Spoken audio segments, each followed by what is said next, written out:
I am so glad you have come. Thank you. While the gift of gold is persuasive, you could have taken it from my handmaiden and not come. But you didn't. This shows you are honorable. Great choices for allies. Not that your presence indicates any allegiance, but rather just a desire to know the truth. I have asked you here in secret because I have a message for the people of Rome that only people of Rome can deliver. I have been presented as an enemy of Rome. I am not Rome's enemy. Perhaps once you understand that, you will entertain this task. It will mean more gold for you just to sit a while and listen.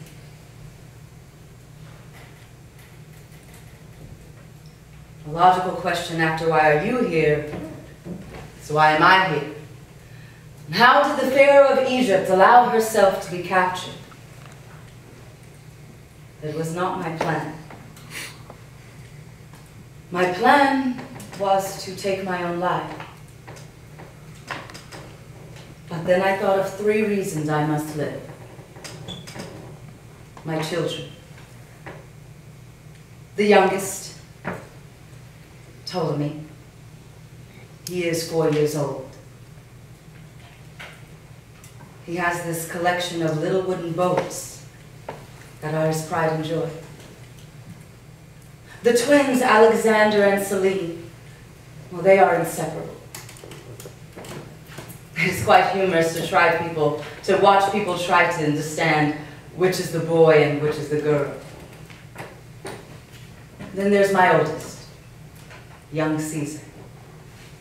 At 15, he is already quite like his father. Headstrong, competitive. The other children find him overbearing.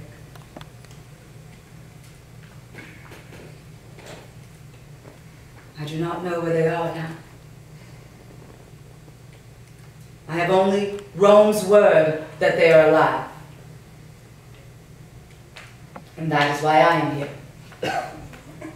In exchange for my children's lives and safety, I came here. Agreed to be a prisoner of Rome. Yes, it could be much worse. I have this apartment, even though I am forbidden to walk the streets of Rome. I am still allowed handmaidens. I have proper food. It is the least Octavian could do. Excuse me, Augustus Caesar. See, I knew him when he was just plain Octavian, the adopted son of Julius Caesar. Funny. He actually loved me back then. As did all of Rome. I would have it that way again. Everything changed when I had Caesar's son. Because his wife could have no children, it was much more of a scandal than it should have been. Although their marriage was a political one, I do believe it pained Calpurnia greatly that I gave Caesar a son. But our relationship may surprise many. My initial meeting with her husband, the great Julius Caesar, was politically motivated. But as soon as we met, it became something more. All my life, people worshipped me, adored me. But Caesar was different. Caesar needed me. It is one thing to be wanted, but to be needed, it creates a certain type of bond. A true partnership. One that cannot easily be let go.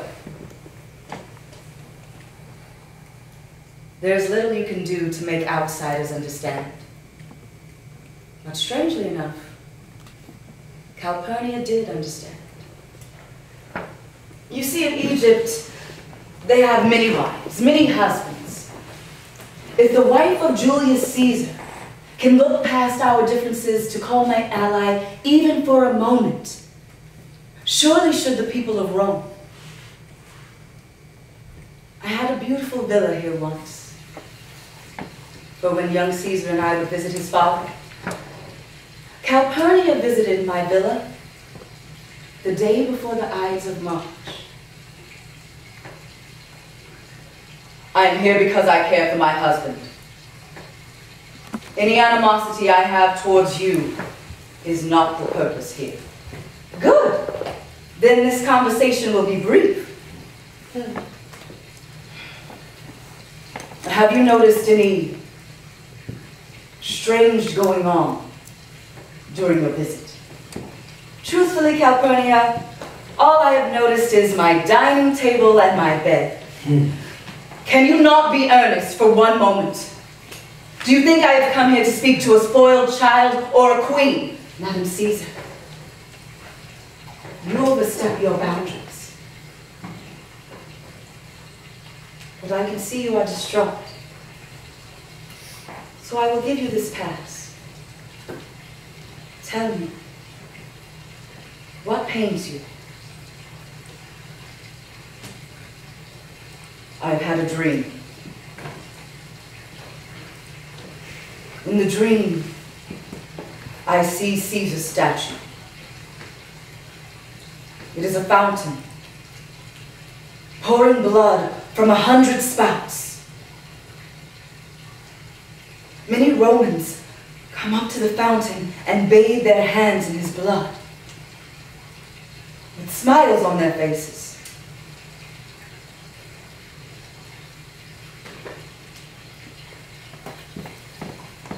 I have never believed in omens, but this frightens me. Have you shared the dream with Caesar? Yes, he does not share my concern. That is why I have come to you. Perhaps he will heed your words. What can I say to him that you have not already said? Surely you have methods to persuade him. Tell him not to visit the Senate tomorrow. Convincing Caesar to not visit the Senate on such a day will be quite difficult. Difficult, yes, but not impossible. He will listen to you. I'm not asking you to do this for me. Do this for your son. If I had Caesar's son, I would do everything in my power to make sure he lived a long and happy life. If you care for your son, you will speak to Caesar, sincerely. Please.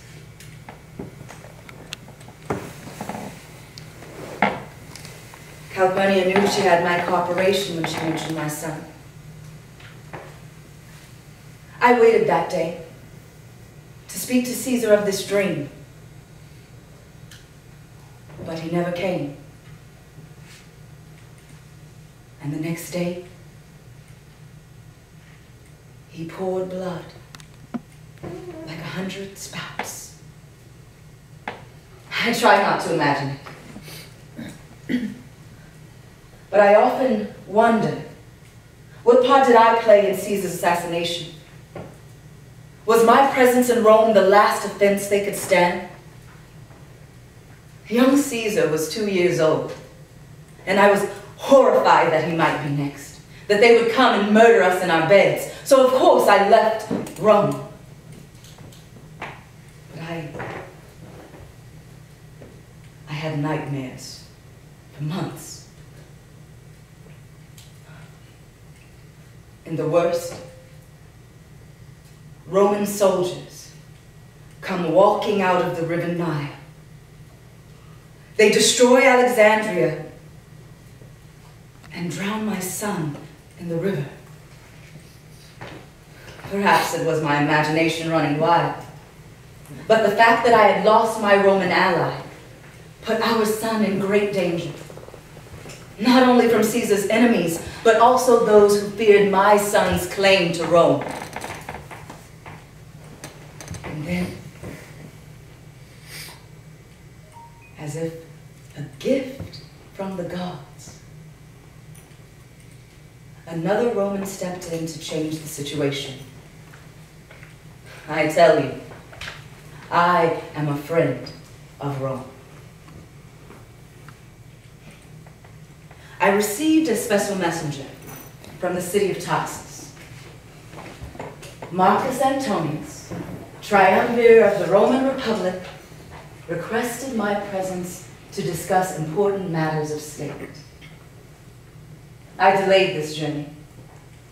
Many will say it was an attempt to keep the Roman soldier politician in his place.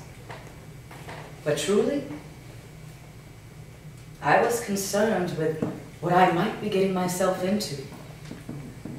Of course, I had just lost my Roman ally, and here was an opportunity to gain